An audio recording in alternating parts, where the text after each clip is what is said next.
결혼도 못한 노처녀가 남의 결혼을 시켜줘? 나 팀장, 그거 완전 사기 아니야? 화려한 명품으로 감췄던 42살 민정에 자존심에 불이 붙습니다.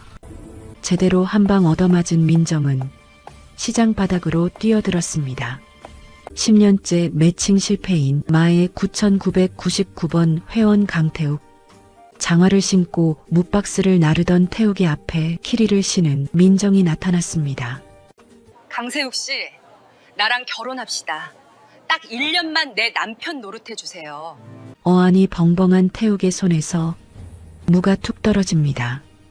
연애고수와 모태솔로의 기막힌 만남. 안녕하세요. 또 다른 사연입니다. 이야기 시작하기 전에 구독, 좋아요와 함께 어디에서 보고 계신지도 댓글로 남겨주시면 반갑게 인사드리겠습니다. 대한민국 상위 0.1%의 인연을 맺어준다는 결혼정보회사 인연의 상담실은 오늘도 우아한 클래식 음악이 흐르고 있었습니다. 하지만 그 속에서 뿜어져 나오는 공기는 얼음장처럼 차가웠습니다. 남인정 팀장은 단정하게 빗어넘긴 머리칼 한 올조차 흐트러짐 없이 빳빳한 자세로 앉아 있었습니다. 그녀의 앞에 앉은 중년의 여인은 수억 원을 호가하는 다이아 반지를 만지작거리며 비릿한 웃음을 지었습니다. 나 팀장 실력이 좋다는 소문은 들었는데 말이야. 근데 본인은 왜 아직 혼자야? 자기 앞가림도 못하면서 남의 인생 상담해준다는 게 참 우습지 않아? 민정의 손등에 힘줄이 돋았습니다.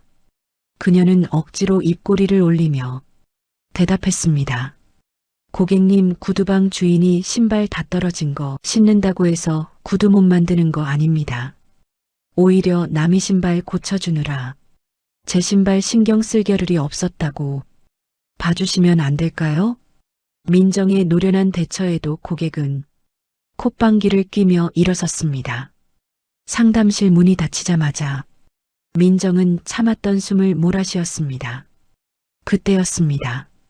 문이 열리며 민정의 영원한 라이벌 최미란 이사가 여우 같은 미소를 지으며 들어왔습니다. 나 팀장 방금 나간 사모님, 우리 회사 VVIP인 거 알지? 그분이 나한테 전화해서 뭐라 한 줄 알아? 결혼도 못한 노처녀 팀장한테는 내 아들 장가 보내기 찝찝하대. 최 이사의 목소리는 낮았지만 민정의 가슴바닥을 훑고 지나가는 칼날 같았습니다.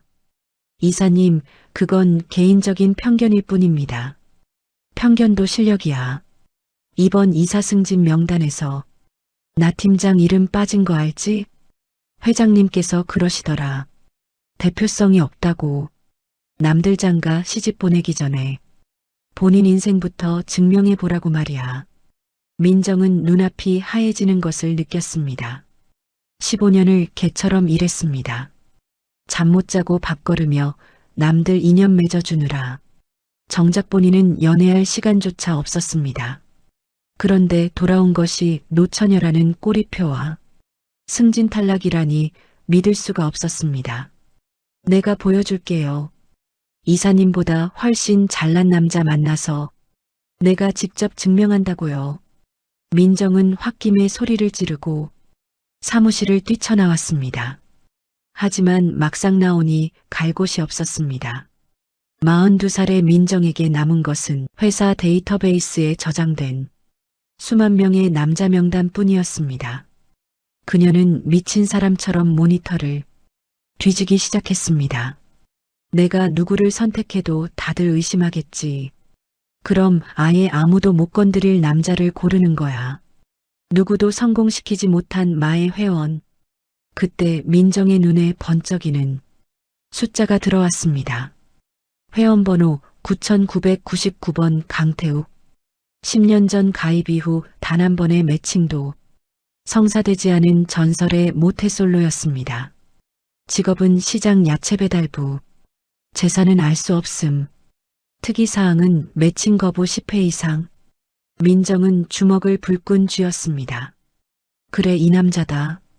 이 남자를 킹카로 만들어서 내 남편으로 데려가면 회장님도 최 이사도 아무 말 못할 거야. 민정은 그 길로 구두굽이 부러질 듯 시장으로 향했습니다. 새벽 시장의 공기는 비릿하고 소란스러웠습니다. 명품 정장을 입고 키리를 신은 민정은 그곳에서 완전히 이방인이었습니다. 바닥은 물기로 질척였고 비린내가 코를 찔렀습니다. 어이 아가씨 거기 있으면 다쳐. 비켜 비켜. 커다란 수레를 끄는 상인의 호통에 민정은 엉거주춤 옆으로 피했습니다. 그러다 그만 질척이는 진흙탕에 구두굽이 푹 빠져버렸습니다. 어머, 이 구두가 얼마짜린데? 민정이 울상을 찌으며 구두를 빼내려 낑낑대고 있을 때였습니다. 어디선가 커다랗고 투박한 손 하나가 쑥 나타났습니다. 그 손은 민정의 구두를 단번에 뽑아내더니 아무렇지도 않게 자기 소매로 진흙을 닦아내기 시작했습니다. 에구 천사님 오시는 길이 험했네. 이런 데서는 구두 신는 거 아닙니다. 발이 울고 있잖아요. 민정은 고개를 들어 남자를 바라보았습니다. 땀범벅이 된 얼굴에 낡은 러닝 셔츠를 입고 목에는 떼수건을 두른 남자였습니다. 하지만 그 속에서 빛나는 눈동자만큼은 맑기 그지없었습니다. 강태욱 씨? 민정이 조심스럽게 이름을 부르자 남자가 환하게 웃었습니다. 그 웃음이 어찌나 순수한지 민정은 잠시 넋을 잃었습니다. 어라, 내 이름을 어떻게 아십니까? 혹시 저한테 야채 외상값 받으러 오신 저승사자입니까? 태욱의 농담에 민정은 정신 바짝 차렸습니다. 아니요, 저는 강태욱 씨를 구원해 주러 온 구세주입니다. 강세욱 씨, 나랑 결혼합시다. 태욱의 손에서 들고 있던 무박스가 툭 떨어졌습니다. 주변 상인들의 시선이 일제히 두 사람에게 쏠렸습니다. 예, 결혼요? 아가씨 저 아십니까? 알다마다요. 당신은 9999번 나는 남인정입니다. 딱 1년만 내 남편 노릇해주면 내가 당신 인생 완전히 바꿔줄게요. 태욱은 어이가 없는지 머리를 극적였습니다. 천사님 꿈꾸시는 것 같은데 저는 지금 배달 가야 합니다. 어머니가 집에서 기다리시거든요. 태욱은 민정을 뒤로 하고 무섭게 걸어갔습니다. 민정은 포기하지 않고 그를 쫓아갔습니다. 강태욱 씨, 제 말 좀 들어보세요. 이건 당신한테도 좋은 기회라니까요. 결혼이 장난입니까? 저는요, 나중에 진짜 사랑하는 사람이랑 할 겁니다. 이렇게 계약서 들고 오는 분이랑은 안 해요. 태욱의 말은 뼈가 있었습니다. 민정은 그의 뒷모습을 보며 소리쳤습니다. 사랑? 당신 같은 모태솔로가 사랑을 알아? 40 넘도록 여자 손 한 번 못 잡아봤으면서 사랑 타령은. 태욱이 걸음을 멈췄습니다. 그가 천천히 뒤를 돌아 민정을 바라보았습니다. 그의 눈빛이 아까와는 달리 깊고 애틋해져 있었습니다. 모태솔로라고 사랑 모르는 거 아닙니다. 오히려 하나만 소중하게 간직하느라 남들보다 더 오래 기다리는 거지. 태욱은 다시 가던 길을 갔고 민정은 시장 한복판에 멍하니 서 있었습니다. 그녀는 분했지만 이상하게 가슴 한구석이 찡해졌습니다. 그날 밤 민정은 태욱이 사는 달동네 낡은 집을 찾아갔습니다. 담벼락에는 장미꽃이 흐드러지게 피어 있었습니다. 민정은 대문을 두드리려다 멈칫했습니다. 안에서 들려오는 목소리 때문이었습니다. 태우가, 우리 태욱이 장가 가야 하는데 이 엄마 죽기 전에 우리 아들 색시 한번 보는 게 소원인데. 치매 기운이 있는 노모의 목소리였습니다. 태욱의 부드러운 목소리가 이어졌습니다. 엄마 걱정 마. 오늘 시장에 예쁜 천사가 나타났어. 조금만 기다려, 엄마 소원 꼭 들어줄게. 민정은 문 밖에서 그 소리를 들으며 주먹을 꽉 쥐었습니다. 이 남자라면 할 수 있겠다. 아니, 이 남자여야만 한다. 민정은 심호흡을 하고 대문을 활짝 열었습니다. 어머님, 제가 왔어요. 태욱 씨가 말한 그 예쁜 천사가 바로 접니다. 태욱은 깜짝 놀라 밥상을 엎을 뻔했습니다. 아니, 천사님 여기까지 어떻게 오셨습니까? 어떻게 오긴요? 우리 예비 시어머니 인사드리러 왔죠. 어머님, 저 남인정이라고 합니다. 우리 태욱 씨랑 결혼할 사이예요. 민정은 넉살 좋게 이길의 여사의 손을 꽉 잡았습니다. 이길의 여사는 아이처럼 웃으며 민정의 손을 쓰다듬었습니다. 어이구 고아라. 우리 태욱이가 복이 터졌네 터졌어. 태욱은 기가 막힌 듯 민정을 밖으로 끌고 나왔습니다. 나 팀장님 지금 뭐 하시는 겁니까? 우리 엄마 편찮으신 거 안 보여요? 이런 거짓말 하시면 안 됩니다. 거짓말 아니에요. 태욱 씨 어머니 소원이라면서요. 나랑 딱 1년만 살아요. 어머니 돌아가시기 전에 효도하고 나도 이사승진하고 서로 돕는 거죠. 태욱은 한참 동안 민정을 쳐다보았습니다. 그의 눈동자가 흔들리고 있었습니다.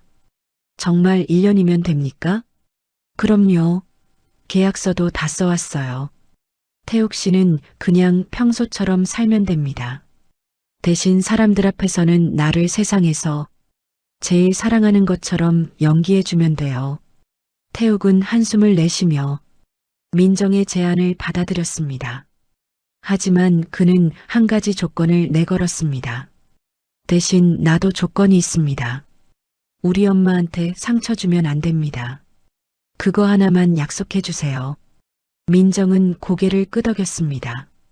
두 사람의 기상천외한 계약 결혼이 시작되는 순간이었습니다. 민정은 태욱을 데리고 강남의 최고급 샵으로 향했습니다. 넝마 같은 옷을 벗기고 이태리 명품 수트를 입혔습니다. 거울 속에 비친 태욱의 모습은 민정도 깜짝 놀랄 만큼 근사했습니다. 와, 강태욱 씨 역시 남자는 수트빨이네. 이제야 좀 사람 같네. 태욱은 거울 속 자기 모습이 어색한지 자꾸만 넥타이를 만지작거렸습니다. 팀장님, 이거 너무 답답합니다.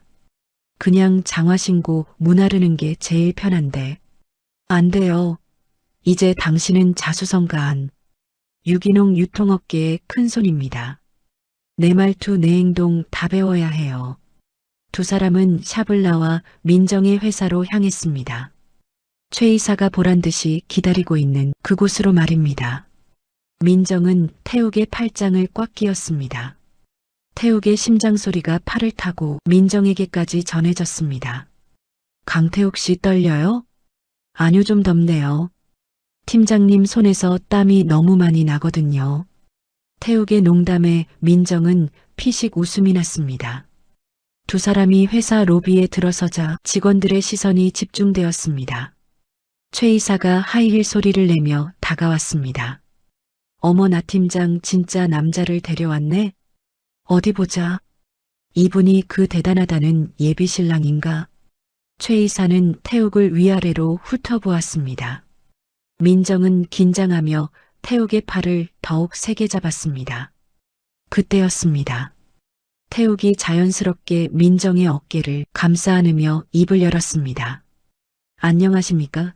민정이 남편 될 강태욱입니다.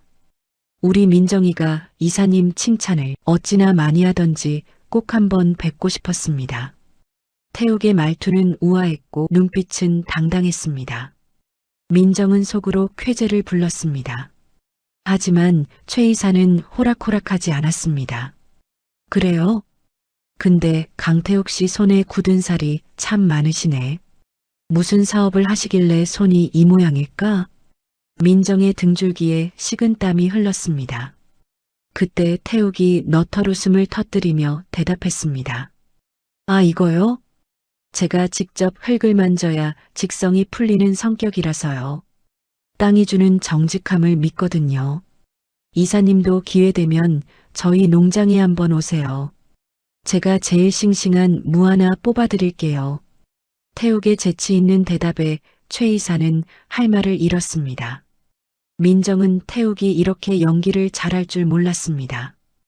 회사에서 성공적인 데뷔식을 마치고 나오는 길, 민정은 태욱에게 엄지를 치켜 세웠습니다. 강태욱 씨 대박. 아까 무 얘기할 때 진짜 사이다였어요. 사이다가 아니라 무즙이죠. 무즙이 건강에 좋거든요. 두 사람은 티격태격하며 주차장으로 향했습니다. 그때 태욱이 주머니에서 낡은 지갑을 꺼내다 실수로 내용물을 흘렸습니다. 민정은 떨어진 물건을 주워주려다 멈칫했습니다. 그곳에는 낡고 빛바랜 사진 한 장이 있었습니다. 사진 속에는 20년 전 앳된 모습에 민정이 식당 앞에서 환하게 웃고 있었습니다. 민정의 눈이 휘둥그레졌습니다. 이거 나잖아요. 태욱 씨가 이걸 왜 가지고 있어요? 태욱은 당황하며 급히 사진을 빼서 지갑에 넣었습니다. 그의 얼굴이 발갛게 달아올랐습니다. 그게 길에서 주웠습니다. 예쁘길래 그냥 가지고 있었죠. 태욱은 서둘러 차에 올라탔습니다. 민정은 차창 너머로 보이는 태욱의 옆모습을 뚫어지게 쳐다보았습니다. 단순한 계약 결혼인 줄 알았는데 이 남자 뭔가 숨기는 게 있는 것 같습니다. 그때 그 덩치 큰 오빤가 민정의 나직한 읊조림은 엔진 소리에 묻혀 사라졌습니다. 두 사람을 태운 차는 복잡한 도시의 밤거리를 가로질러 달려갔습니다. 앞으로 펼쳐질 기상천외한 신혼생활이 어떤 결말을 맞이할지 아무도 모른 채 말입니다. 시장의 비린내와 강남의 향수 냄새가 섞이기 시작한 그날 밤, 운명은 이미 9999번이라는 숫자를 넘어 새로운 인연을 써내려가고 있었습니다. 민정은 옆 좌석에서 창밖을 보는 태욱을 보며 생각했습니다. 이 결혼 생각보다 훨씬 재미있어 즐거웠다고 말입니다. 그리고 태욱은 지갑 속 사진을 다시 한번 쓰다듬으며 조용히 미소 지었습니다. 20년을 기다린 보람이 있다고 말입니다. 20년 전 사진이 왜 거기서 나와? 당신 정체가 대체 뭐야? 어둠이 내려앉은 차 안에서 민정의 날카로운 질문이 태욱을 몰아세웁니다. 낡은 지갑 속에서 툭 튀어나온 빛바랜 사진 한 장은 두 사람의 계약 결혼에 묘한 균열을 일으킵니다. 하지만 태욱은 그저 머리를 극적이며 창밖을 볼 뿐입니다. 팀장님, 제가 말했잖아요. 그거 그냥 길바닥에서 주운 거라고요. 사진 속 아가씨가 너무 예뻐서 버리기 아까웠을 뿐입니다. 태욱의 말도 안 되는 변명에 민정은 기가 찼지만 일단은 넘어가기로 했습니다. 지금 중요한 것은 사진의 출처가 아니라 내일 당장 회사에 보여줄 완벽한 남편의 모습이니까요.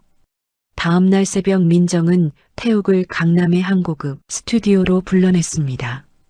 장화 대신 수제화를 신고 러닝 셔츠 대신 최고급 실크 셔츠를 입은 태욱은 마치 몸에 맞지 않는 갑옷을 입은 병사처럼 뻣뻣했습니다.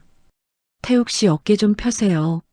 누가 보면 도살장 끌려가는 소인 줄 알겠네. 당신은 지금 30억 자산가에 유통업계에 떠오르는 샛별이라니까요. 민정의 호통에 태욱이 억지로 가슴을 내밀었습니다. 아니 팀장님, 이 옷이 너무 꽉 끼어서 숨이 안 쉬어집니다. 단추가 금방이라도 튕겨나가서 저기 있는 카메라를 부술 것 같아요.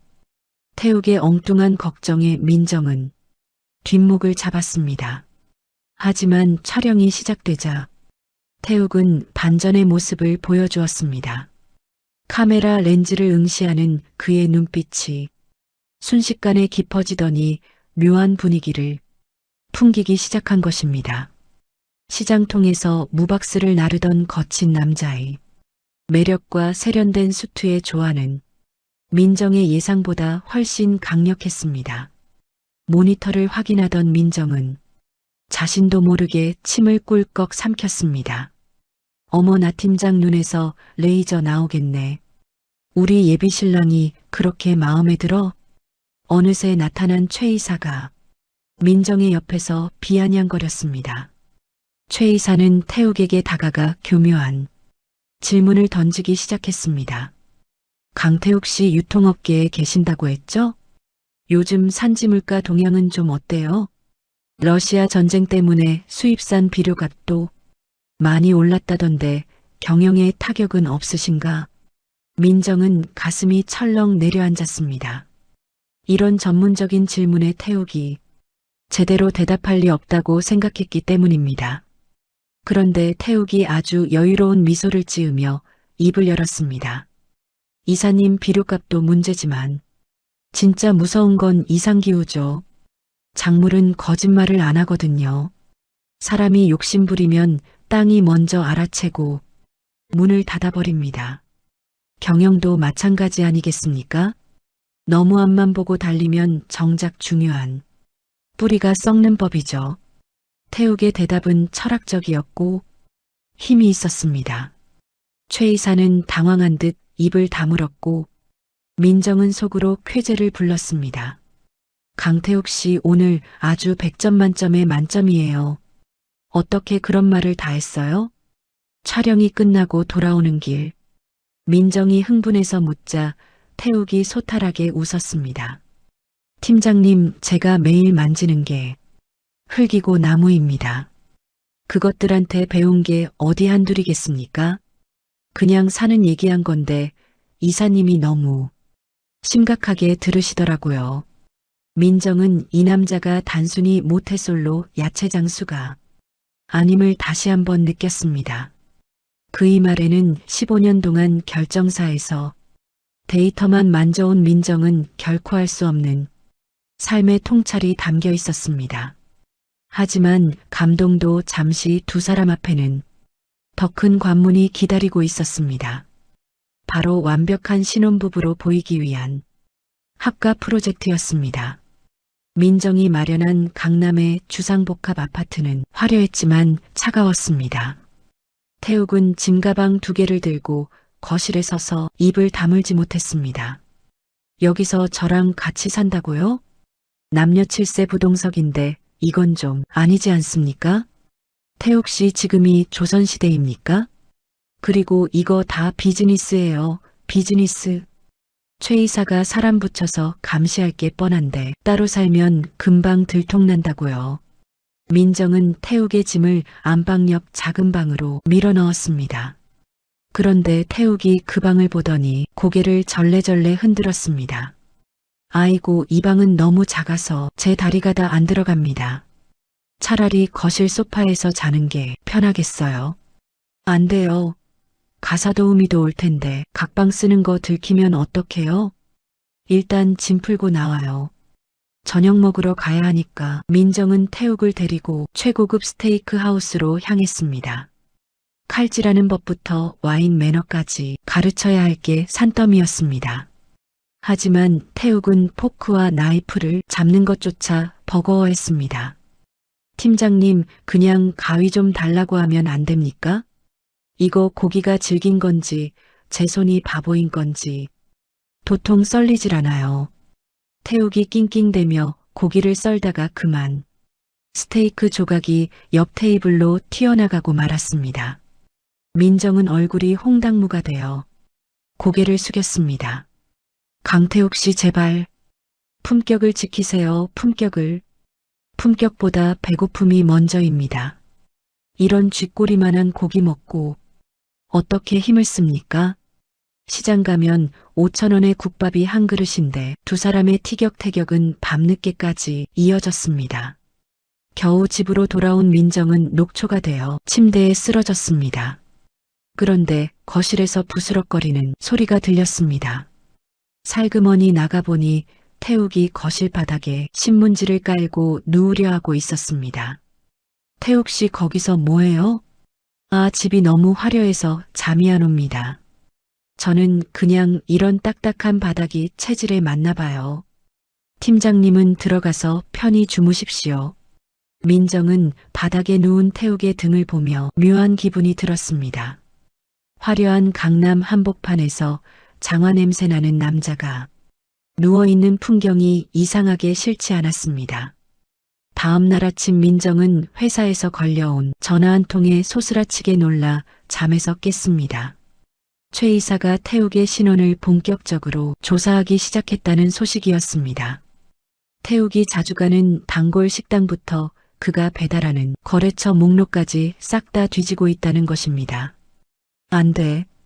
들키면 모든 게 끝이야. 민정은 급히 태욱을 깨웠습니다. 태욱 씨 큰일 났어요. 최 이사가 태욱 씨 뒷조사를 시작했대요. 지금 당장 시장에 가서 흔적을 지워야 해요. 두 사람은 부랴부랴 시장으로 향했습니다. 태욱은 익숙한 듯 시장 상인들에게 인사를 건네며 민정을 안심시켰습니다. 걱정 마십시오, 팀장님. 여기 사람들 다 제 편입니다. 제가 10년 동안 여기서 무만 팔았겠습니까? 사람 마음을 얻었지. 태욱의 말대로 시장 상인들은 민정을 보더니 약속이라도 한 듯 입을 모았습니다. 어이구, 우리 태욱이가 장가를 잘 가긴 잘 갔네. 강 대표님 이제 큰 사업 하신다고 바쁘실 텐데 가끔 들러요. 상인들의 능청스러운 연기에 민정은 감탄했습니다. 태욱은 시장 골목에서 가장 가난한 할머니의 짐을 대신 들어주며 민정에게 속삭였습니다. 팀장님 보셨죠? 이게 진짜 인맥입니다. 서류에 적힌 스펙보다 훨씬 단단한 거라고요. 민정은 시장 사람들과 웃으며 대화하는 태욱을 보며 자신이 그동안 얼마나 좁은 세상에서 살아왔는지 깨달았습니다. 조건과 스펙만 따지며 사람을 등급 매기던 자신의 삶이 갑자기 부끄러워졌습니다. 그때였습니다. 멀리서 정장을 입은 사내 몇 명이 카메라를 들고 태욱을 감시하는 모습이 포착되었습니다. 최 이사가 보낸 사설 탐정들이었습니다. 민정은 본능적으로 태욱의 팔을 끌어당겨 골목 안쪽으로 숨었습니다. 두 사람의 몸이 밀착되었습니다. 태욱의 넓은 가슴팍에 민정의 얼굴이 닿았고 거친 숨소리가 귓가를 간지럽혔습니다. 팀장님 너무 가깝습니다. 태욱의 낮은 목소리에 민정은 가슴이 두근거렸습니다. 이건 계약일 뿐인데 왜 이렇게 떨리는지 스스로도 이해할 수 없었습니다. 조용히 해요. 들키면 안 된다니까요. 민정은 태욱의 품속에서 고개를 들지 못했습니다. 태욱은 그런 민정을 보호하듯 커다란 손으로 그녀의 어깨를 감싸 안았습니다. 한참 후 탐정들이 사라지자 민정은 서둘러 태욱에게서 떨어졌습니다. 아, 이제 간 것 같네요. 고마워요. 고맙긴요. 근데 팀장님 심장 소리가 제 등까지 다 들리던데 어디 아프신 거 아닙니까?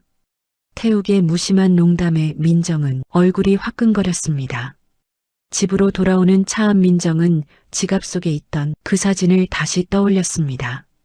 태욱 씨 진짜 물어볼게요. 그 사진 20년 전 우리 아빠 식당 앞에서 찍은 거 맞죠? 태욱 씨 그때 그 덩치 큰 오빠 맞잖아요. 민정의 집요한 질문에 태욱이 결국 깊은 한숨을 내쉬며 차를 세웠습니다. 그는 지갑에서 사진을 꺼내 한참을 바라보더니 입을 열었습니다. 맞습니다. 그 찐빵집 딸내미 남인정. 제가 20년 동안 단 하루도 잊어본 적 없는 제 첫사랑입니다. 태욱의 폭탄 고백에 민정은 숨이 멎는 듯 했습니다. 뭐라고요? 첫사랑? 그때 아버님 식당에서 아르바이트 하면서 돈 벌 때 제가 너무 힘들어서 다 포기하고 싶었습니다. 그때 민정 씨가 저한테 찐빵 하나 건네주면서 그랬잖아요. 오빠 나중에 돈 많이 벌어서 나 맛있는 거 사줘야 해라고. 태욱의 눈시울이 붉어졌습니다. 민정은 그제야 기억이 났습니다. 늘 구석에서 묵묵히 일만 하던 덩치 큰 오빠에게 장난처럼 건넸던 그 말 한마디. 저는 그 말 하나 지키려고 여기까지 온 겁니다. 결혼정보회사 가입한 것도 팀장님 만나려고 한 거고요. 9999번 회원번호 제가 직접 정한 겁니다. 팀장님이 저를 찾을 때까지 기다리려고요. 민정은 뒤통수를 얻어맞은 기분이었습니다. 자신이 철저히 계획하고 선택했다고 믿었던 이 계약 결혼이 사실은 태욱이 20년 동안 설계해온 거대한 기다림의 결과였다니 믿을 수가 없었습니다. 그럼 처음부터 다 알고 접근한 거예요? 접근이라니요. 저는 그냥 팀장님이 저를 필요로 할 때 제자리에 있었을 뿐입니다. 계약서요? 그거 없어도 저는 팀장님 도왔을 겁니다. 태욱의 진심 어린 고백에 민정의 마음이 소용돌이치기 시작했습니다. 조건을 따지는 냉혈한 인 줄 알았던 자신이 사실은 누군가의 일생을 건 사랑의 주인공이었다는 사실이 가슴을 뜨겁게 달궜습니다. 하지만 감동도 잠시 최 이사의 음모는 더욱 거세지고 있었습니다. 최 이사는 태욱이 단순한 야채 배달부가 아니라 재개발 지역의 땅을 소유하고 있다는 첩보를 입수하고 그것을 비리로 엮으려 준비하고 있었습니다. 남인정, 내가 감히 나를 속여? 어디 한번 끝까지 가보자고. 민정은 이제 태욱을 단순한 계약 파트너가 아닌 남자로 보기 시작했고 태욱은 그녀를 지키기 위한 자신만의 싸움을 준비합니다. 가짜 부부의 진짜 사랑이 시작되려는 찰나 세상은 그들을 가만두지 않으려 합니다. 두 사람의 아슬아슬한 신혼일기는 이제부터 진짜 시작입니다. 20년을 기다린 첫사랑이라니 이 남자 진짜 미친 거 아니야? 민정은 화려한 샹들리에가 빛나는 거실 한복판에서 넋을 잃고 서 있었습니다. 방금 전 태욱이 던지고 간 고백은 민정의 심장을 사정없이 흔들어 놓았습니다. 단순히 커리어를 위해 선택한 9,999번 회원이었는데 알고 보니 자신이 그의 일생을 건 목표였다는 사실이 믿기지 않았습니다. 민정은 침대에 누워 천장을 바라보며 잊고 있던 20년 전의 기억을 더듬었습니다. 밀가루 냄새가 폴폴 나던 아버지의 작은 식당과 그곳에서 묵묵히 반죽을 치던 덩치 큰 소년의 뒷모습. 그때 그 오빠가 이렇게 곰탱이 같은 남자가 되어서 나타났다고? 민정은 이불을 머리끝까지 뒤집었었습니다. 가슴이 두근거리는 게 화가 나서인지 설레서인지 도무지 알 수 없었습니다. 그때였습니다. 벨소리가 요란하게 울렸습니다. 문이 열리자 우리 아들 태우가 엄마 왔다. 태욱의 어머니 이기래 여사가 보따리 서너 개를 양손에 가득 들고 거실로 당당하게 걸어 들어왔습니다. 민정은 사자머리를 한 채로 튀어나와 눈을 동그랗게 떴습니다. 어머님, 여기까지 어떻게 알고 오셨어요? 어떻게 오긴? 우리 아들 장가가서 잘 사는지 보러 왔지. 어이구, 우리 며느리 잠옷이 너무 야한 거 아니냐? 새색시가 몸을 따뜻하게 해야 아기가 금방 들어서지. 기래 여사는 들어오자마자 민정의 얇은 슬립 차림을 지적하며 보따리에서 두꺼운 내복을 꺼내 들었습니다. 민정은 당황해서 어쩔 줄 몰라 했고 방에서 나온 태욱은 제 머리를 짚었습니다. 엄마, 여기는 민정 씨 집이에요. 미리 연락도 없이 이렇게 오시면 어떡합니까? 내 아들 집이 곧 내 집이지 무슨 말이 그렇게 많아. 자, 이거 내가 시장에서 떼온 사골이다. 오늘 밤부터 푹 고아서 우리 며느리 먹여야겠다. 그날 밤부터 민정의 평온했던 강남 생활은 순식간에 재래시장통으로 변해버렸습니다. 화려한 대리석 바닥에는 고무대야가 놓였고 명품 공기청정기 옆에서는 사골 끓이는 냄새가 진동했습니다. 민정은 회사에서 기가 다 빨리고 돌아와서도 기래 여사의 매서운 손맛을 견뎌야 했습니다. 며느리야, 국이 짜다. 요즘 젊은 사람들은 손맛이 없어서 큰일이야. 자, 어서 이거 다 먹어라. 기래 여사는 치매 기운 때문인지 방금 한 말을 까먹고 계속해서 음식을 내왔습니다. 민정은 배가 터질 것 같았지만 태욱의 간절한 눈빛을 보며 꾸역꾸역 음식을 삼켰습니다.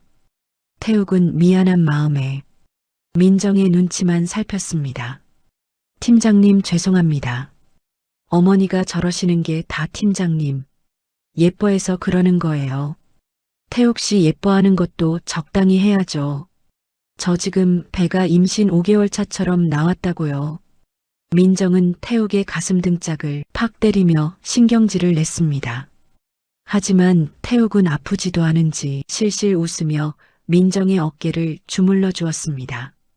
아이고, 우리 천사님 날개 돋은 자리에 근육이 뭉쳤네.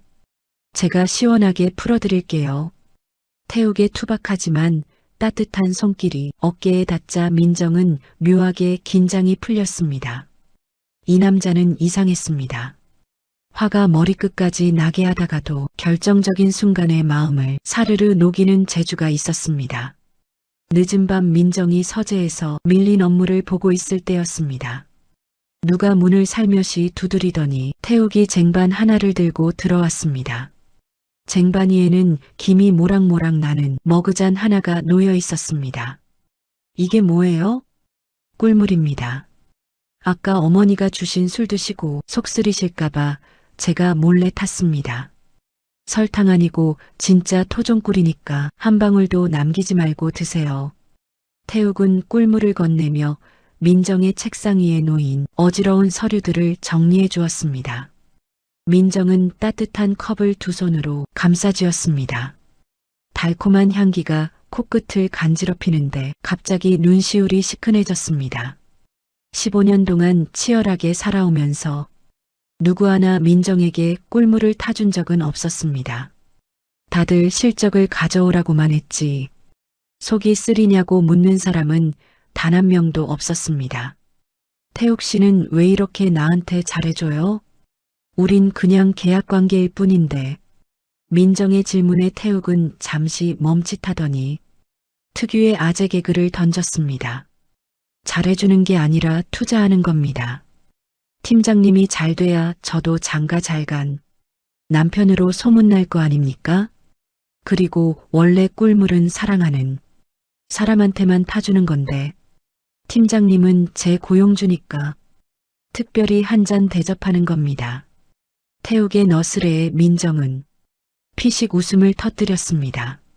사랑은 무슨 무즙이나 잘 짜서 배달하세요.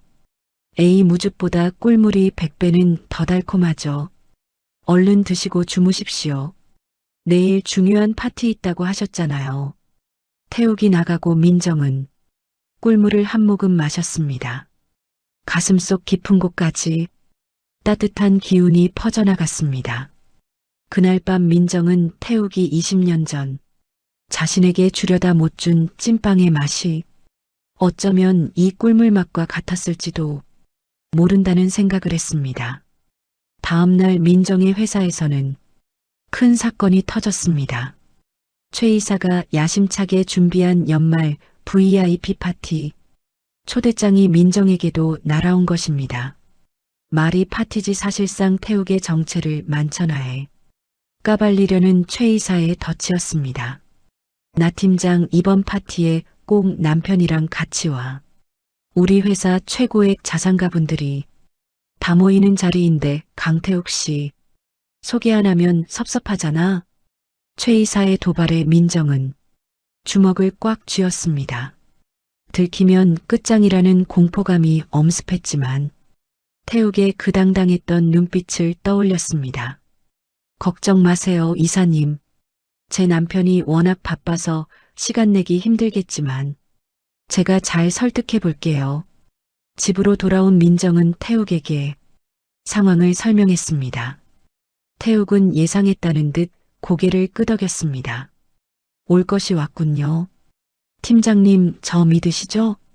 믿긴 하는데 거기 모인 사람들 눈이 보통이 아니에요. 말투 하나, 옷차림 하나 다 트집 잡을 거라고요. 민정은 걱정이 태산이었지만 태욱은 오히려 느긋했습니다. 그는 장롱 깊숙한 곳에서 낡은 가방 하나를 꺼냈습니다. 그 속에는 태욱이 예전에 요리사를 꿈꾸며 모아두었던 칼세트와 낡은 조리복이 들어 있었습니다. 제가 시장에서 야채만 배달한 게 아닙니다. 사람들이 어떤 음식을 좋아하고 어떤 순간에 행복해하는지 매일 연구했습니다. 이번 파티 제가 한번 뒤집어 놓겠습니다. 파티 당일 화려한 호텔 연회장은 향수 냄새와 보석의 광채로 가득했습니다. 최 이사는 민정이 나타나기만을 기다리며 사설탐정에게 전화를 걸었습니다. 준비됐지? 남인정이 남편 데리고 들어오는 순간 그 남자가 시장에서 무배다라는 사진 전광판에 띄워 최 이사의 입가에 잔인한 미소가 번졌습니다. 드디어 문이 열리고 민정이 입장했습니다. 그녀의 옆에는 턱시도를 완벽하게 차려입은 태욱이 서 있었습니다. 사람들의 시선이 집중되었습니다. 최 이사가 신호를 보내려던 찰나 태욱이 갑자기 파티장 중앙에 오픈 키친으로 걸어갔습니다. 안녕하십니까? 오늘 파티에 스페셜 셰프를 맡게 된 강태욱입니다. 화려한 요리도 좋지만 오늘은 땅의 진심을 담은 요리를 대접하고 싶습니다. 태욱은 능숙하게 칼을 잡더니 순식간에 신선한 야채들을 예술작품처럼 깎아내기 시작했습니다. 사람들은 태욱의 화려한 칼솜씨에 넋을 잃었습니다. 그는 시장에서 매일같이 야채를 다듬으며 다져온 실력을 유감없이 발휘했습니다. 이 야채들은 제가 직접 산지에서 고른 것들입니다. 가장 신선할 때 가장 어울리는 소스를 곁들여야 진짜 맛이 납니다. 인연도 마찬가지 아니겠습니까? 조건보다 중요한 건 서로의 진심이 얼마나 신선하게 살아있느냐 하는 것이죠. 태욱의 말에 파티장에 모인 까다로운 사모님들이 감탄을 금치 못했습니다. 어머, 저분 말투가 너무 품격 있네. 요리하는 손이 예술이야. 최 이사는 당황해서 탐정에게 전화를 걸었지만 탐정은 나타나지 않았습니다. 사실 태욱이 미리 시장 식구들을 동원해 호텔 주변을 감시하던 사설 탐정들을 제압해버린 것입니다. 태욱은 요리를 마치고 민정에게 다가가 정중하게 손을 내밀었습니다. 제 요리의 완성은 제 아내 남인정 팀장입니다. 여러분, 저희 부부 예쁘게 봐주십시오. 민정은 태욱의 손을 잡으며 전율을 느꼈습니다. 이 남자는 단순히 연기를 하는 게 아니었습니다. 자신을 진심으로 빛나게 해주기 위해 자신의 모든 것을 쏟아붓고 있었습니다. 파티는 대성공으로 끝났고 민정의 입지는 더욱 단단해졌습니다. 돌아오는 차안 민정은 태욱의 손을 가만히 내려다보았습니다. 야채를 다듬느라 상처투성이가 된 그 손이 세상 그 어떤 보석보다 아름다워 보였습니다. 태욱 씨 고마워요. 나 오늘 진짜 주인공이 된 기분이었어요. 팀장님은 언제나 주인공입니다. 제가 관객으로 평생 박수 쳐드릴 테니까 걱정 마세요. 태욱의 따뜻한 말에 민정은 결국 그의 어깨에 머리를 살며시 기댔습니다. 하지만 행복도 잠시 집 앞에 도착하자마자 길의 여사가 대문을 열고 나와 소리를 찔렀습니다. 며느리야, 큰일 났다. 너희 아버지가 오셨다. 민정은 소스라치게 놀라 차에서 내렸습니다. 대문 앞에는 10년 전 연락이 끊겼던 민정의 아버지가 초췌한 모습으로 서 있었습니다. 민정의 눈동자가 흔들렸습니다. 태욱은 민정의 떨리는 손을 꽉 잡아 주었습니다. 걱정 마세요, 민정 씨. 제가 옆에 있습니다. 죽은 줄로만 알았던 아버지는 왜 나타난 것일까? 아빠가 왜 거기서 나와? 죽었다며. 우리 버리고 도망가서 죽어버렸다며. 민정의 비명이 낡은 대문 앞마당을 가득 채웁니다. 10년이라는 세월은 짧지 않았습니다. 반듯했던 아버지의 어깨는 구부정해졌고 검었던 머리카락은 서리가 내린 듯 하얗게 변해 있었습니다. 민정은 눈앞의 현실을 믿을 수 없어 뒷걸음질 쳤습니다. 그녀의 손은 사시나무 떨듯 떨리고 있었고 심장은 터질 듯 요동쳤습니다. 그때 태욱이 민정의 어깨를 단단하게 감싸쥐었습니다. 태욱의 넓은 가슴에서 전해지는 온기가 차갑게 식어버린 민정의 체온을 간신히 붙잡아 주었습니다. 민정 씨, 진정하세요. 일단 안으로 들어가서 얘기합시다. 동네 사람들 다 듣겠습니다. 태욱은 민정을 다독이며 나판석을 방 안으로 안내했습니다. 이길의 여사는 영문도 모른 채 손님 왔다고 신이 나서 물을 떠오고 과일을 깎아왔습니다. 좁은 방 안에는 무거운 침묵이 흘렀습니다. 민정은 고개를 푹 숙인 채 아버지를 쳐다보지도 않았습니다.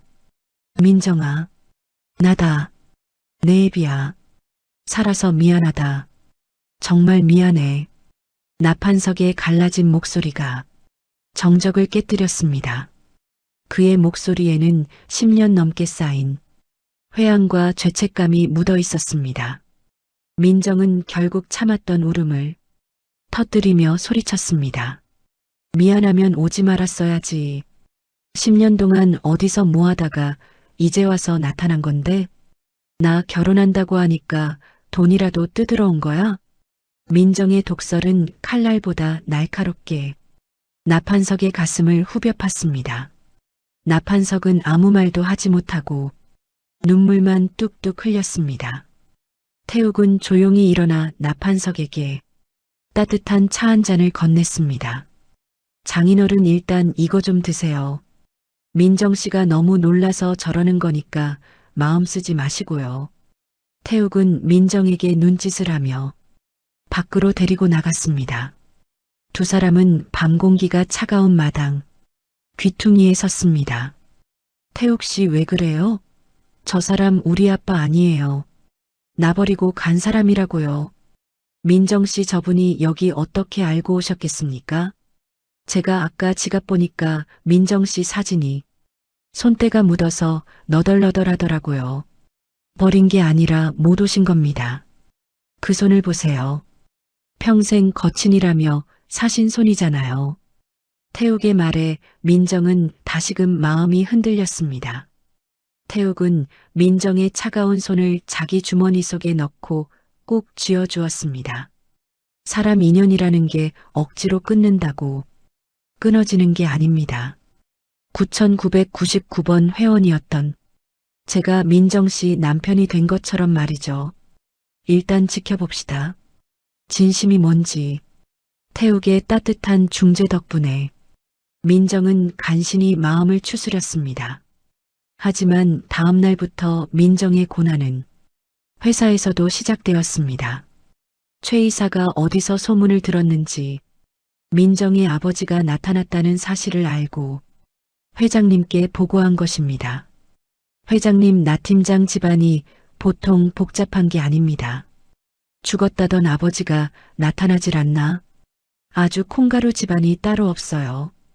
이런 사람을 이사로 승진시키는 건 우리 회사 품격에 맞지 않습니다. 최 이사의 강교한 현올림에 회장님의 미간이 찌푸려졌습니다. 민정은 사방에서 조여오는 압박감에 숨이 막힐 지경이었습니다. 점심시간 민정은 혼자 옥상에 올라가 멍하니 하늘을 바라보았습니다. 그때 태욱이 나타나 민정의 옆구리에 샌드위치 하나를 툭 찔러 넣었습니다. 금강산도 식후경이라는데 우리 민정 씨는 하늘만 먹고 사나 봅니다. 태욱 씨 지금 장난할 기분 아니에요. 최 이사가 아빠까지 건드리고 있다고요. 민정의 한숨에 태욱이 씩 웃더니 주머니에서 휴대폰을 꺼내 보여주었습니다. 동영상 속에는 시장 상인들이 나판석을 둘러싸고 환영 파티를 해주는 모습이 담겨 있었습니다. 어제 장인어른 모시고 시장에 갔습니다. 우리 시장 식구들이 장인어른 손잡고 민정이 잘 키워줘서 고맙다고 난리도 아니었죠. 장인어른이 거기서 펑펑 우시더라고요. 자식한테 짐되기 싫어서 평생 숨어 살았는데 이제야 사람 대접 받는다고요. 태욱의 배려에 민정은 가슴 한구석이 찡해졌습니다. 태욱은 민정의 머리를 쓰다듬으며 말을 이었습니다. 민정 씨 사람들은 스펙을 보지만 우리는 삶을 봅니다. 장인어른이 도망간 게 아니라 빚쟁이들로부터 민정 씨 지키려고 혼자 짐을 다 짊어지고 떠난 거였다면요? 태욱의 말은 민정의 의심을 확신으로 바꾸어 놓았습니다. 사실 나판석은 과거 식당을 운영할 때 사기를 당해 막대한 빚을 지게 되었고 어린 민정에게 빚이 대물림될까봐 이혼 서류를 남기고 행방불명되었던 것입니다. 그는 10년 동안 공사판을 전전하며 빚을 다 갚은 뒤에야 딸의 소식을 듣고 찾아온 것이었습니다. 민정은 태욱과 함께 퇴근하며 포장마차에 들렀습니다. 소주 한 잔을 들이킨 민정이 붉어진 얼굴로 태욱을 바라보았습니다. 태욱 씨는 참 신기한 사람이에요. 나처럼 계산적인 여자가 왜 태욱 씨만 보면 바보가 되는지 모르겠어. 바보가 아니라 사람이 되어가는 겁니다. 사랑은 계산기로 두드리는 게 아니라 심장으로 느끼는 거거든요. 태욱의 오글거리는 아재 멘트에도 민정은 깔깔거리며 웃었습니다. 태욱은 안주로 나온 닭발을 민정의 입에 쏙 넣어주며 다정하게 속삭였습니다. 민정 씨, 우리 그냥 계약 기간 끝날 때까지 기다리지 말고 진짜로 시작하면 안 됩니까? 나 9999번 회원 말고 남인정 남편 강태욱으로 살고 싶은데. 태욱의 진지한 프로포즈에 민정의 심장이 쿵쾅거렸습니다. 하지만 행복도 잠시 어둠 속에서 그들을 지켜보는 그림자가 있었습니다. 최 이사가 보낸 부하들이 나판석을 조용히 뒷골목으로 불러낸 것입니다. 나판석 씨, 당신 딸 인생 망치고 싶지 않으면 이 돈 받고 조용히 사라지세요. 남인정이가 사기 결혼한 거 세상에 다 알려지기 전에 말이야. 최 이사는 나판석에게 거액의 돈봉투를 내밀며 매수하려 했습니다. 나판석의 손이 부르르 떨렸습니다. 그는 돈봉투를 바라보며 깊은 고뇌에 빠졌습니다. 딸을 위해 다시 떠나야 할지 아니면 이번에야말로 곁을 지켜야 할지 말입니다. 한편 민정과 태욱은 집으로 돌아오는 길에 밤하늘의 별을 보며 약속했습니다. 태욱 씨, 무슨 일이 있어도 내 손 놓지 마요. 걱정 마세요. 제 손바닥에 굳은 살이 많아서 민정 씨 손 절대 안 미끄러집니다. 두 사람의 농담 섞인 맹세가 밤 공기를 타고 흩어집니다. 다음 날 아침 민정이 눈을 떴을 때 집안은 이상하게 조용했습니다. 아버지가 머물던 작은 방은 깨끗하게 치워져 있었고 책상 위에는 짧은 편지 한 장이 놓여 있었습니다. 민정아, 행복해라. 이예빈은 내가 웃는 모습 본 걸로 충분하다. 민정은 편지를 움켜쥐고 집 밖으로 뛰어나갔습니다. 태욱도 소식을 듣고 트럭을 몰고 달려왔습니다.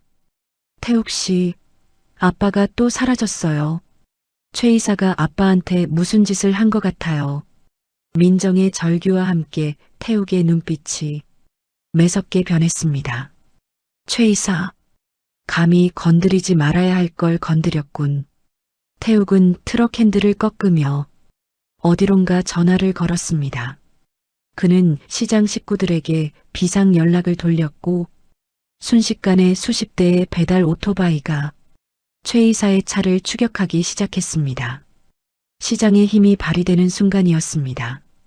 태욱은 단순한 배달부가 아니라 시장 상인들의 대부하도 같은 존재였던 것입니다.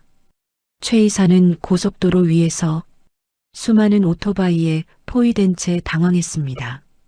태욱은 트럭을 가로막고 차에서 내려 최 이사의 차유리창을 두드렸습니다. 최 이사님, 무즙 드시러 오셨습니까?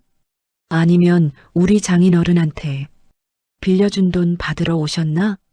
태욱의 압도적인 카리스마에 최 이사는 사색이 되었습니다.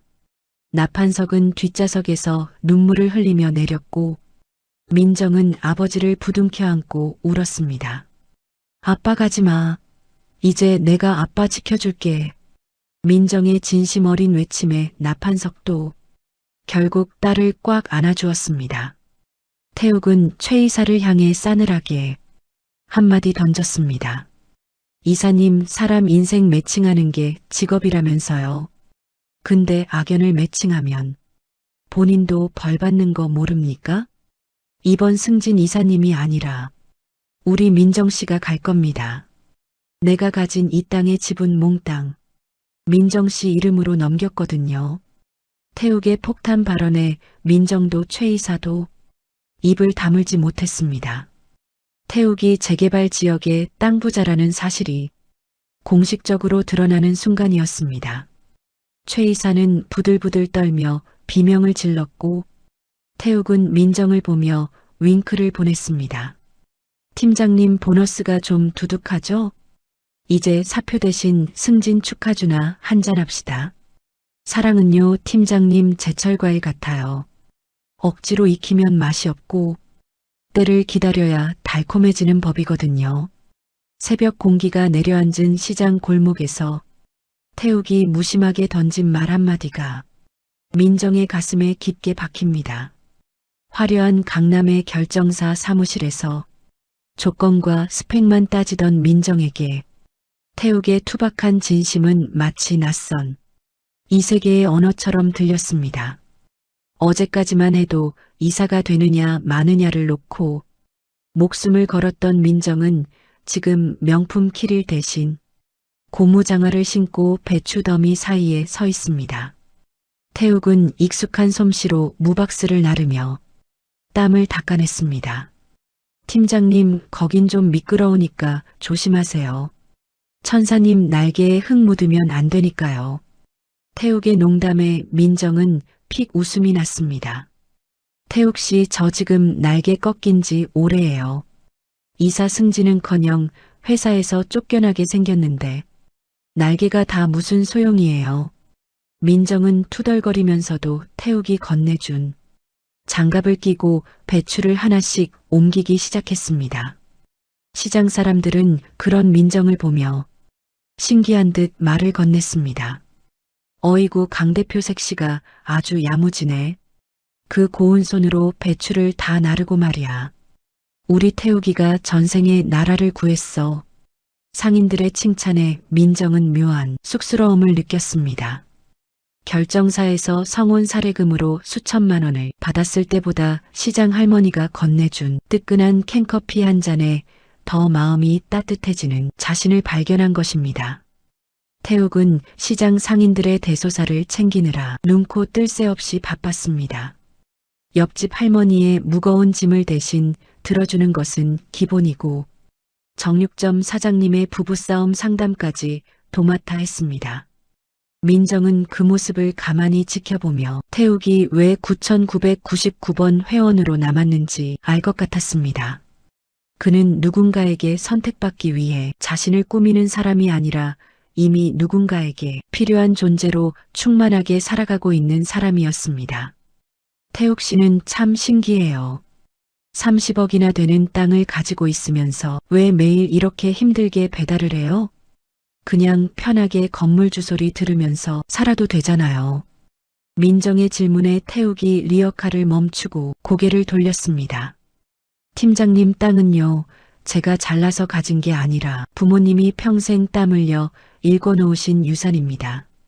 그걸 팔아서 편하게 사는 건 제 적성에 안 맞아요. 저는 이렇게 땀 흘리고 사람들과 부대끼며 사는 게 진짜 부자라고 생각합니다.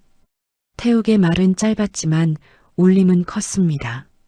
민정은 자신이 그동안 쫓았던 성공이라는 것이 얼마나 신기루 같은 것이었는지 깨달았습니다.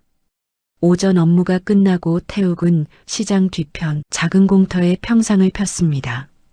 그는 시장 식구들을 불러 모아 즉석에서 야채전을 부치고 막걸리를 따랐습니다. 민정은 태욱의 옆에 앉아 난생 처음 먹어보는 시장표 야채전의 맛에 감탄했습니다. 와, 이거 진짜 맛있는데요? 태욱 씨 손맛이 보통이 아니네요. 이게 바로 제철 야채의 힘입니다. 지금 딱 맛이 들었을 때 먹어야 보약이거든요. 사람 인연도 마찬가지입니다. 서로의 마음이 딱 맞을 때 그때가 바로 제철이죠. 태욱이 민정의 잔에 막걸리를 채워주며 다정하게 눈을 맞췄습니다. 민정은 순간 가슴이 울컥했습니다. 15년 동안 앞만 보고 달려오느라 자신의 마음이 제철인지 아닌지도 모르고 살았던 세월이 스쳐 지나갔습니다. 민정은 막걸리를 한 모금 마시고 태욱의 어깨에 살짝 기댔습니다. 태욱 씨 사실 나 무서워요. 최 이사가 우리 계약 결혼인 거 밝혀내면 내 인생 다 무너질까봐 겁나요. 민정의 고백에 태욱이 커다란 손으로 민정의 손을 꽉 쥐어주었습니다. 팀장님, 제가 말했죠? 제 손에 굳은 살이 많아서 절대 안 미끄러진다고요. 최 이사가 무슨 서류를 들고 오든 제가 다 막아낼 테니까 걱정 마세요. 민정 씨는 그냥 지금처럼 예쁘게 웃기만 하면 됩니다. 태욱의 든든한 지원군 같은 모습에 민정은 비로소 안도의 한숨을 내쉬었습니다. 그날 밤 두 사람은 시장 사람들과 즐거운 파티를 마치고 집으로 돌아왔습니다. 신혼집 거실에는 여전히 기래 여사가 텔레비전을 보며 웃고 있었습니다. 어머님, 저희 왔어요. 오늘 시장에서 배추도 나르고 야채전도 먹고 왔어요. 민정이 넉살 좋게 기래 여사의 어깨를 주무르자 기래 여사가 민정의 손을 잡으며 환하게 웃었습니다. 어이구, 우리 며느리 손이 왜 이렇게 거칠어졌어? 태우가 너 마누라 고생시키면 내가 가만 안 둔다. 기래 여사의 꾸지람에 태욱은 머리를 극적이며 웃었고 민정은 그런 가족의 풍경이 너무나 따뜻해 눈시울이 붉어졌습니다. 하지만 행복한 시간 뒤에는 언제나 먹구름이 끼는 법입니다. 같은 시각 최 이사는 사무실에서 누군가와 은밀하게 통화를 하고 있었습니다. 그래, 그 서류 확실한 거지? 남인정이랑 강태욱이랑 맺은 계약 결혼 서류 사본 말이야. 그거 하나면 남인정은 끝이야. 강남바닥에서 다시는 얼굴 못 들게 만들어주겠어. 최 이사의 눈빛에는 지독한 질투와 광기가 서려 있었습니다. 그녀는 민정이 자신보다 잘 나가는 꼴을 도저히 참을 수 없었습니다. 특히 태욱이라는 남자가 민정의 곁에서 그녀를 빛나게 해주는 것이 견딜 수 없이 배가 아팠습니다.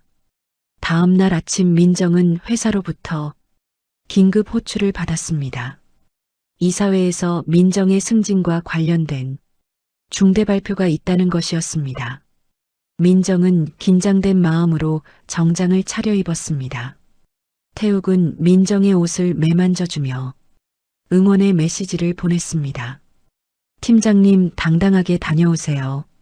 당신은 이미 최고의 이사이고 최고의 아내입니다. 민정은 태욱의 따뜻한 배웅을 뒤로하고 회사로 향했습니다. 회의실 안에는 차가운 공기가 흐르고 있었고 최 이사는 승리자의 미소를 지으며 민정을 기다리고 있었습니다. 민정이 자리에 앉자마자 최 이사가 서류 한 뭉치를 테이블 위에 던졌습니다. 남인정 팀장, 이 서류 설명 좀 해보지. 강태욱 씨랑 맺은 1년 기한의 계약 결혼 서류. 이게 진짜 사랑이야? 아니면 이사가 되기 위한 더러운 연극이야? 최 이사의 폭로에 회의실 안은 술렁이기 시작했습니다. 민정의 얼굴은 순식간에 하얗게 질렸습니다. 절대 들키지 말아야 할 비밀이 만천하에 공개되는 순간이었습니다. 민정은 입술을 깨물며 최 이사를 노려보았습니다. 이사님, 이건 제 개인적인 사생활입니다. 사생활? 회장님을 속이고 전 고객을 속인 게 사생활이야? 당신은 결정사의 수치야. 당장 짐 싸서 나가.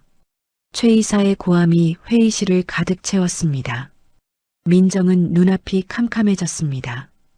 그때 회의실 문이 벌컥 열리더니 태욱이 말끔한 수트 차림으로 들어왔습니다. 그의 뒤에는 시장 상인 수십 명이 꽃다발과 현수막을 들고 서 있었습니다. 이사님, 서류 참 좋아하시네요. 근데 그 서류보다 더 중요한 게 뭔지 아십니까? 태욱의 갑작스러운 등장에 회의실 안은 정적에 휩싸였습니다.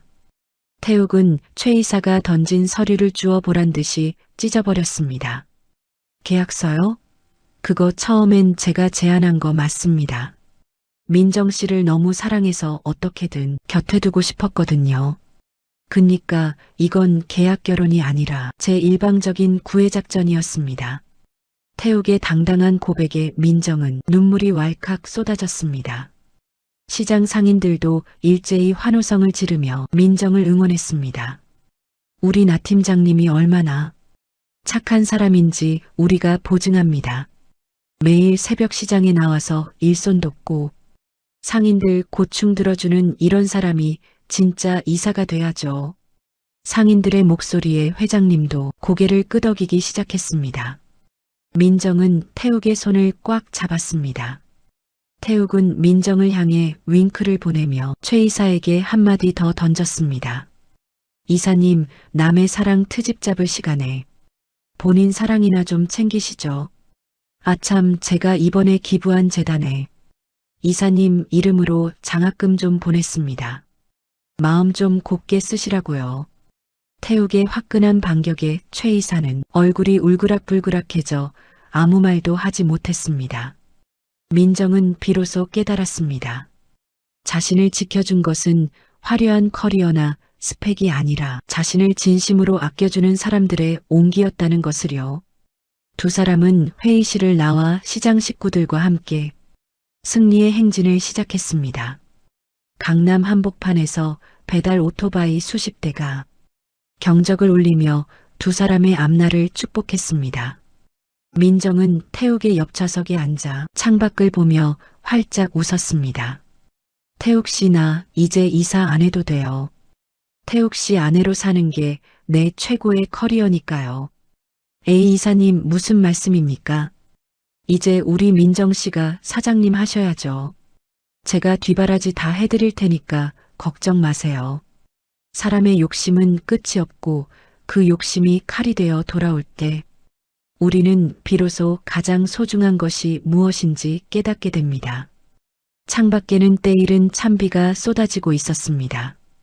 강남 한복판 화려한 통유리 너머로 보이던 세상은 이제 민정에게는 허락되지 않는 성벽처럼 보였습니다. 어제까지만 해도 태욱의 손을 잡고 승리의 미소를 지었건만 최 이사가 파놓은 함정은 생각보다 훨씬 깊고 어두웠습니다. 남인정 팀장은 지금 차가운 조사실 의자에 앉아 있었습니다. 그녀의 앞에는 최 이사가 조작해낸 허위 회계장부와 입금 내역서가 놓여 있었습니다. 나 팀장, 이게 정말 본인이 한 일이 아니라고 우길 거야? 여기 적힌 계좌번호 나 팀장 어머니 명의잖아. 회사 돈 10억 원을 빼돌려 놓고 어디서 감히 사랑 타령을 해? 최 이사의 목소리는 독사처럼 차갑고 끈적거렸습니다. 민정은 억울함에 몸을 떨었습니다. 이사님, 이건 모함입니다. 우리 어머니 10년 전에 돌아가신 거 뻔히 아시면서 어떻게 이런 말을 하세요? 돌아가셨으니까 더 쓰기 좋았겠지. 이미 사회적으로 매장당한 거 인정하고 좋게 좋게 가자고 사표 쓰고 강태욱이랑 그 시장 바닥으로 꺼져버려. 최 이사는 민정의 뺨을 서류 뭉치로 툭툭 치며 비웃었습니다. 민정은 경찰서를 나오며 쏟아지는 비를 온몸으로 맞았습니다. 화려했던 커리어, 이사라는 직함, 그리고 사람들의 존경까지 모든 것이 빗물에 씻겨 내려가는 기분이었습니다. 집으로 돌아오니 상황은 더 심각했습니다. 민정이 살던 주상복합 아파트 현관에는 붉은 압류딱지가 붙어 있었습니다. 민정의 전 재산은 물론 태욱이 선물했던 명품 가방들까지 모두 압류 대상이 되었습니다. 거실 한복판에서 기래 여사가 겁에 질려 울고 있었습니다. 며느리야, 저 사람들이 왜 우리 집 물건에 빨간 종이를 붙이는 거냐? 태우가 엄마 무섭다. 태욱은 기래 여사를 품에 안고 어쩔 줄 몰라 했습니다. 민정은 차마 안으로 들어가지 못하고 문가에 주저앉아 오열했습니다. 나 때문이야. 나 때문에 태욱 씨랑 어머님까지 길거리에 나앉게 생겼어. 태욱이 달려나와 민정을 안아주었습니다. 태욱의 옷도 빗물에 젖어 축축했지만 그 속에서 느껴지는 심장 소리만큼은 뜨거웠습니다. 민정 씨 괜찮습니다. 집 없으면 어떻습니까? 우리 시장 사람들도 다 천막치고 시작했습니다. 제가 민정 씨 하나 못 먹여 살릴까 봐요? 태욱은 억지로 웃으며 민정을 위로했습니다. 하지만 상황은 태욱의 낙관처럼 흘러가지 않았습니다. 최 이사는 태욱의 재개발 부지마저 묶어버렸습니다. 해당 부지가 이중계약되었다는 소송을 제기하여 태욱의 자금을 동결시킨 것입니다. 졸지의 30억 자산가에서 빚쟁이 신세가 된 태욱은 밤마다 시장에서 대리운전을 하며 돈을 벌었습니다. 민정은 그런 태욱을 보며 가슴이 찢어지는 것 같았습니다. 그러던 어느 날 밤 길의 여사가 갑자기 발작을 일으키며 쓰러졌습니다. 치매 증상이 악화되면서 뇌혈관에 문제가 생긴 것입니다. 급히 응급실로 실려갔지만 당장 수술비 500만 원이 필요했습니다. 보호자분 당장 입금 안 되시면 수술 진행 못합니다. 병동 사정이 급해서요. 간호사의 냉정한 말에 민정은 가방을 뒤졌습니다. 하지만 통장에 남은 돈은 단돈 5천 원이었습니다. 민정은 병원복도 바닥에 무릎을 꿇었습니다. 선생님 제발이요. 제가 어떻게든 구해올게요. 우리 어머님 제발 살려주세요. 민정은 예전에 알고 지냈던 VVIP 고객들에게 전화를 걸었습니다. 하지만 돌아오는 것은 냉담한 거절과 비웃음뿐이었습니다. 어머 나 팀장님 아니세요? 사기꾼 남편이랑 감옥 가신 줄 알았는데 돈 빌리러 전화를 다 하네. 나 바쁘니까 끊어요. 민정은 휴대폰을 꽉 쥐고 울분을 토했습니다. 그때 태욱이 땀범벅이 된 채 병원으로 달려왔습니다. 태욱의 손에는 꼬깃꼬깃한 10,000원짜리 뭉치가 가득 든 검정 비닐봉지가 들려 있었습니다. 시장 상인들이 십시일반 모아준 돈이었습니다. 민정 씨 여기요. 500만 원 조금만 되는데 일단 이거라도 내봅시다.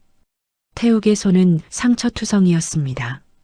밤새 대리운전을 하고 짐을 나르며 모은 돈이라는 것을 민정은 잘 알고 있었습니다. 민정은 태욱의 손을 잡고 엉엉 울었습니다. 태욱 씨 미안해요. 내가 미안해요. 바보같이 왜 웁니까? 우리 엄마 살리는 돈인데 기쁘게 생각해야죠. 자, 어서 접수하고 와요. 태욱은 민정을 떠밀었지만 정작 본인은 벽에 기대어 스르르 주저앉았습니다. 그는 며칠째 잠 한숨 자지 못해 얼굴이 반쪽이 되어 있었습니다. 수술은 다행히 성공적으로 끝났지만 민정의 고난은 끝나지 않았습니다. 최 이사가 보낸 변호사가 병실로 찾아와 최후 통첩을 보냈습니다. 남인정 씨, 강태욱 씨랑 헤어지겠다고 서약서 쓰세요. 그러면 횡령 누명은 벗겨주겠다고 이사님이 전하셨습니다. 강태욱이라는 저급한 남자랑 끝내면 다시 결정사로 복귀시켜준답니다. 민정은 변호사의 얼굴에 침을 뱉고 싶었지만 병상에 누워있는 길의 여사를 보며 망설였습니다. 태욱은 병실 밖에서 그 대화를 모두 듣고 있었습니다. 그는 자신이 민정의 발목을 잡고 있다는 생각에 깊은 절망에 빠졌습니다. 나 같은 놈이 민정 씨 같은 보석을 망치고 있는 거구나. 어머니가 퇴원한 후 태욱은 민정이 잠든 새벽 조용히 짐을 쌌습니다. 그는 민정의 가방 속에 시장 식구들이 다시 모아준 돈봉투와 짧은 편지 한 장을 넣어두었습니다.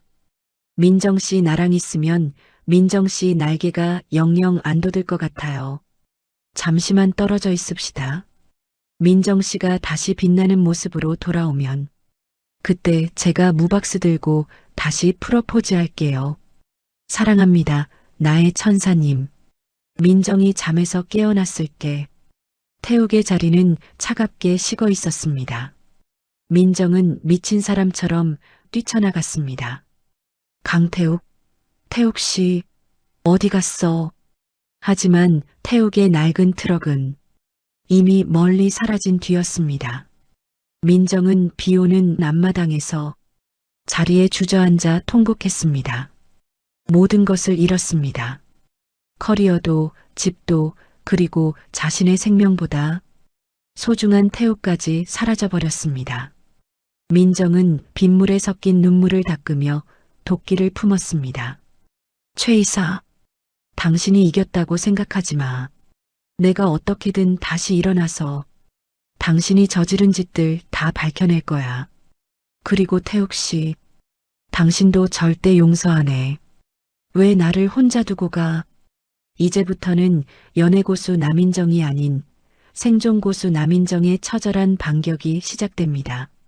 사람의 인연에도 유통기한이 있다면 나의 유통기한은 아마 그 소년이 찐빵을 받아들던 그 순간에 멈춰 있었나 봅니다. 차가운 새벽 공기만이 맴돌고 있었습니다. 민정은 태욱이 누워있던 자리를 손으로 쓸어보았습니다. 아직 온기가 남아있는 듯 했지만 남겨진 것은 아무것도 없었습니다. 절망하며 가방을 뒤적이던 민정의 손끝에 딱딱하고 묵직한 가죽 뭉치가 걸렸습니다. 태욱이 급하게 떠나며 민정의 가방 속에 몰래 넣어둔 그의 낡은 지갑이었습니다. 민정은 떨리는 손으로 지갑을 열었습니다. 그 속에는 시장에서 땀 흘려본 10,000원짜리 지폐 몇 장과 함께 빳빳하게 코팅된 사진 한 장이 들어 있었습니다. 20년 전 아버지가 운영하던 식당 앞에서 민정이 교복을 입고 환하게 웃고 있는 사진이었습니다. 사진 뒷면에는 서툰 글씨로 이렇게 적혀 있었습니다. 나중에 돈 많이 벌어서 맛있는 거 사주세요라고 말하던 너를 위해서 나는 오늘을 살았다. 민정아, 너는 나에게 단순히 사랑이 아니라 생존의 이유였다. 민정은 그 글귀를 읽는 순간 숨이 턱 막히는 것을 느꼈습니다. 매일같이 식당 구석에서 묵묵히 밀가루 반죽을 치던 덩치 큰 소년. 남몰래 민정의 가방 안에 따뜻한 우유를 넣어두고 도망가던 그 숲 귀엽던 오빠.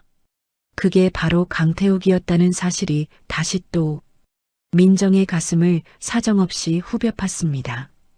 바보 같은 사람. 20년을 어떻게 기다려. 민정은 마당 한복판에서 지갑을 가슴에 품고 오열했습니다. 그녀는 이제야 깨달았습니다. 자신이 연애고수라 자부하며 사람들의 등급을 매길 때 태욱은 오직 민정이라는 단 하나의 등급만을 가슴에 품고 살아왔다는 것을요.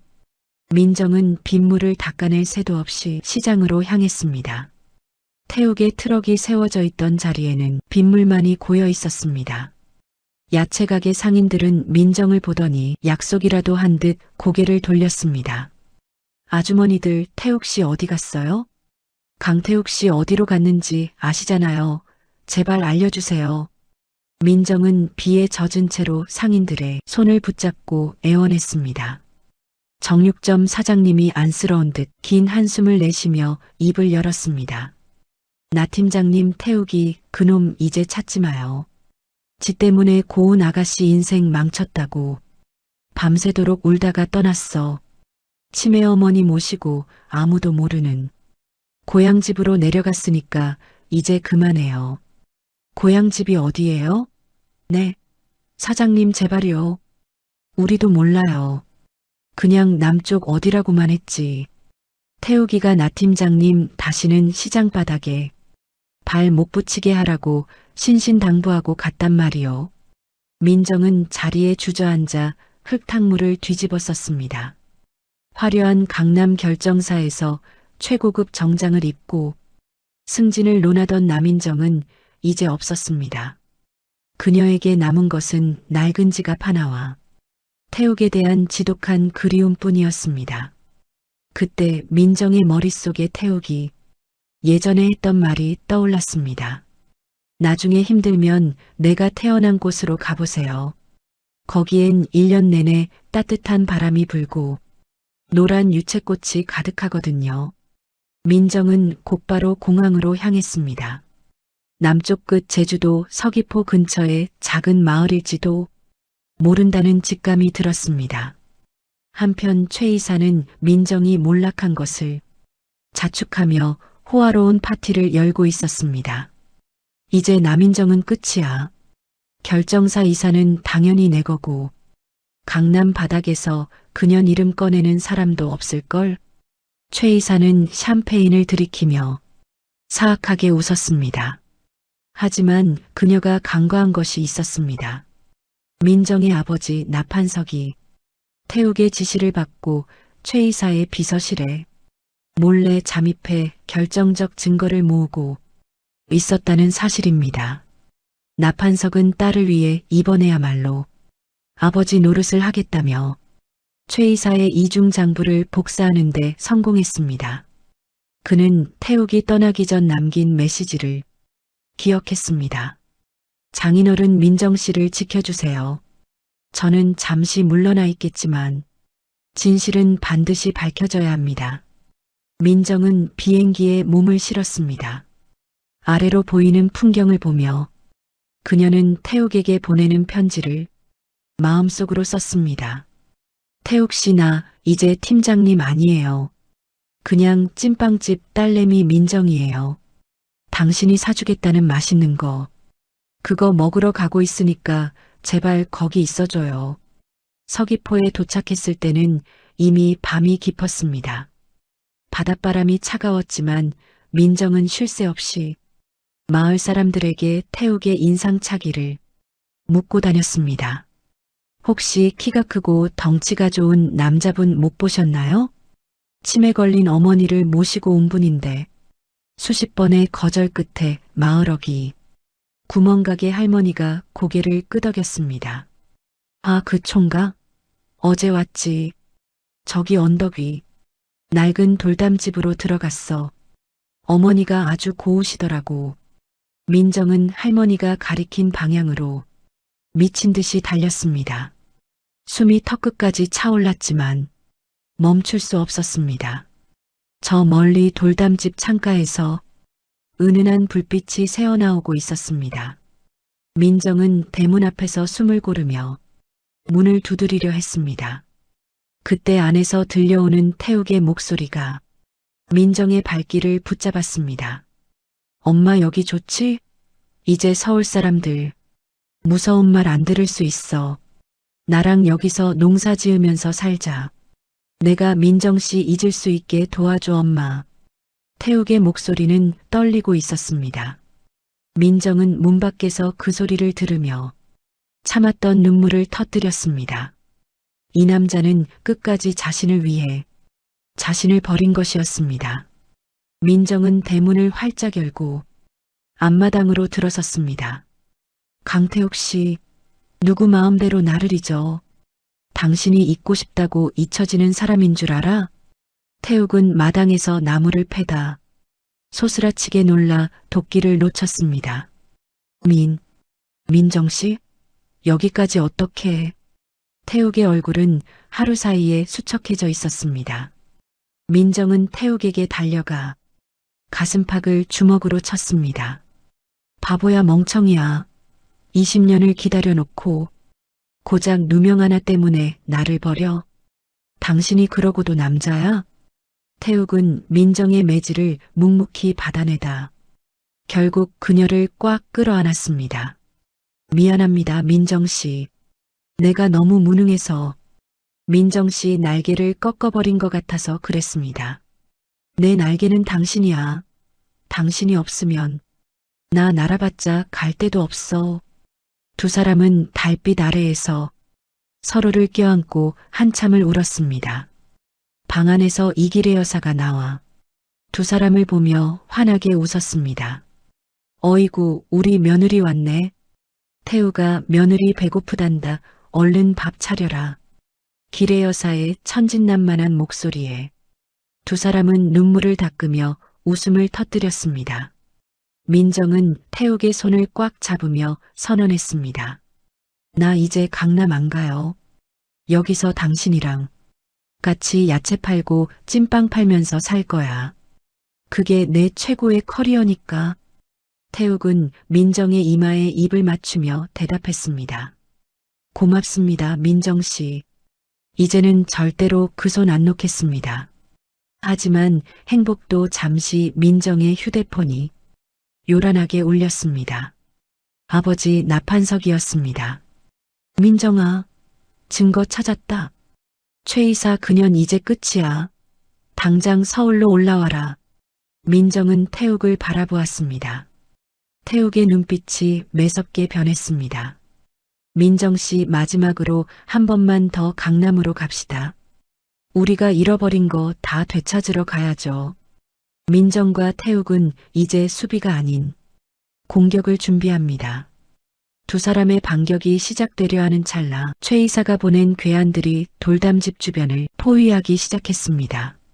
최 이사는 민정이 증거를 손에 넣을 것을 대비해 극단적인 선택을 한 것입니다. 남인정, 강태욱, 너네 거기서 살아서 못 나와. 최 이사의 서늘한 목소리가 전화기를 타고 흘러나오자마자 제주도 돌담집 마당으로 검은 양복을 입은 사내들이 쏟아져 들어왔습니다. 태욱은 본능적으로 민정의 앞을 가로막으며 도끼를 고쳐 잡았습니다. 그의 넓은 등판은 마치 튼튼한 방패처럼 민정을 든든하게 지켜주었습니다. 민정 씨, 내 등 뒤에 꼭 붙어 있어요. 내가 무슨 일이 있어도 당신 지킵니다. 사내들이 몽둥이를 휘두르며 달려들려던 그 순간이었습니다. 마을 어귀에서 요란한 경적 소리와 함께 수십 대의 오토바이 불빛이 어둠을 갈랐습니다. 어이 강 대표, 우리가 왔어. 어디서 감히 우리 식구를 건드려. 서울에서부터 태욱의 소식을 듣고 비행기 타고 배 타고 달려온 시장 오토바이 부대였습니다. 시장의 거친 바닥에서 뼈가 굵은 형님들이 헬멧을 벗어던지며 마당으로 뛰어들었습니다. 순식간에 상황은 역전되었습니다. 최 이사가 보낸 괴한들은 시장 식구들의 기세에 눌려 주랭랑을 쳤고 태욱은 민정의 손을 꽉 잡았습니다. 민정 씨, 이제 서울로 갑시다. 우리의 인연을 더럽힌 그 사람들에게 진짜 본때를 보여줘야죠. 다음 날 아침 강남의 결정사 인연 본사 회의실에는 무거운 침묵이 흐르고 있었습니다. 이사 승진 대상자 발표와 남인정 팀장의 징계위원회가 동시에 열리는 날이었습니다. 최 이사는 승리자의 미소를 지으며 회장님의 옆자리에 앉아 거드름을 피웠습니다. 회장님, 남인정이는 이미 도망갔습니다. 자기 죄를 아니까 나타나지도 못하는 거죠. 이번 이사 승진은 제가 맡아서 회사를 다시 바로잡겠습니다. 회장님이 서류를 결제하려던 그 순간 회의실 문이 벌컥 열렸습니다. 눈부신 햇살을 등지고 걸어 들어오는 사람은 다름 아닌 수트를 완벽하게 차려입은 태욱과 당당한 표정의 민정이었습니다. 그리고 그들의 뒤에는 낡은 가방을 든 민정의 아버지 나판석이 서 있었습니다. 남인정, 내가 여기가 어디라고 감히 나타나? 최 이사가 소리를 지르며 일어났지만 태욱이 그녀의 앞을 가로막았습니다. 태욱은 품 안에서 두툼한 서류 뭉치를 꺼내 회장님의 테이블 위에 던졌습니다. 최미란 이사님, 이 서류부터 좀 보시죠. 당신이 그토록 탐내던 재개발 부지. 진짜 주인 강태욱이 바로 접니다. 회의실 안은 순식간에 술렁이기 시작했습니다. 태욱이 제시한 서류는 30억 보상금이 확정된 토지대장과 등기권리증이었습니다. 최 이사는 얼굴이 하얗게 질려 부들부들 떨었습니다. 말도 안 돼. 내가 무슨 땅 부자야. 너 그냥 시장에서 무배달하던 놈이잖아. 이사님, 사람을 급으로 나누더니 정작 본인 급이 떨어지는 건 모르시나 봅니다. 제가 3년 전부터 이 회사 지분을 몰래 사모으고 있었다는 건 꿈에도 모르셨겠죠? 태욱의 폭탄 발언에 회장님도 눈을 크게 떴습니다. 태욱은 이미 결정사에 숨은 주주이자 VVIP 회원 9,999번의 정체를 넘어 회사를 뒤흔들 수 있는 실력자가 되어 있었습니다. 그때 나판석이 가방에서 녹음기와 장부를 꺼내 놓았습니다. 회장님, 여기 최미란 이사가 남인정 팀장에게 누명을 씌우기 위해 제 이름을 도용하고 회사 돈을 횡령한 증거가 다 있습니다. 제가 딸을 위해 평생 숨어 살았지만 이제는 진실을 말해야겠습니다. 녹음기에서는 최 이사가 부하들에게 남인정을 매장하라고 지시하는 비열한 목소리가 흘러나왔습니다. 회의실 안의 모든 이사들이 최 이사를 경멸의 눈초리로 바라보았습니다. 회장님은 화가 머리끝까지 나서 테이블을 쾅 내리쳤습니다. 최미란 이사, 당장 경찰서로 가. 너 같은 인간이 우리 회사의 이사였다니 수치스럽다. 최 이사는 바닥에 주저앉아 악을 쓰며 끌려나갔습니다. 민정은 그런 최 이사의 뒷모습을 보며 긴 한숨을 내쉬었습니다. 그녀는 회장님을 향해 정중하게 고개를 숙였습니다. 회장님, 저도 오늘부로 사표를 제출하겠습니다. 이사 승진도 영광스럽지만 저는 이제 진짜 인연을 찾는 일을 하려고 합니다. 민정의 폭탄 선언에 회의실은 다시 한번 놀라움으로 가득 찼습니다. 태욱은 민정의 어깨를 감싸 안으며 따뜻한 미소를 보냈습니다. 6개월 후 강남의 화려한 빌딩 숲이 아닌 사람 냄새나는 재래시장 입구에 작은 간판 하나가 걸렸습니다. 진심 매칭 연구소, 남인정과 강태욱 부부가 운영하는 소박한 사무실이었습니다. 민정은 더 이상 조건을 따지는 상담이 아닌 마음과 마음을 잇는 상담을 시작했습니다. 그녀의 책상 위에는 30억 땅 문서 대신 시장 상인들이 감사의 표시로 가져다 준 야채와 과일들이 가득했습니다. 태욱은 여전히 트럭을 몰며 배달을 하지만 이제는 사장님 소리를 들으며 행복하게 일합니다. 팀장님, 아니 사장님, 오늘 점심은 우리 엄마가 끓인 사골국입니다. 얼른 와서 드세요. 태욱의 외침에 민정이 환하게 웃으며 마중을 나옵니다. 사무실 안에서는 이길의 여사가 손주 옷을 뜨개질하며 콧노래를 부르고 있었습니다. 나판석 아버지도 시장 보안관으로 활동하며 제2의 인생을 즐기고 있었습니다. 저녁이 되자 온 가족이 둘러앉아 따뜻한 밥상을 마주했습니다. 태욱은 갓 지은 밥 위에 잘 익은 김치를 올려 민정의 입에 넣어 주었습니다. 민정 씨, 20년 전에 그 식당에서 찐빵 주던 날 기억나요?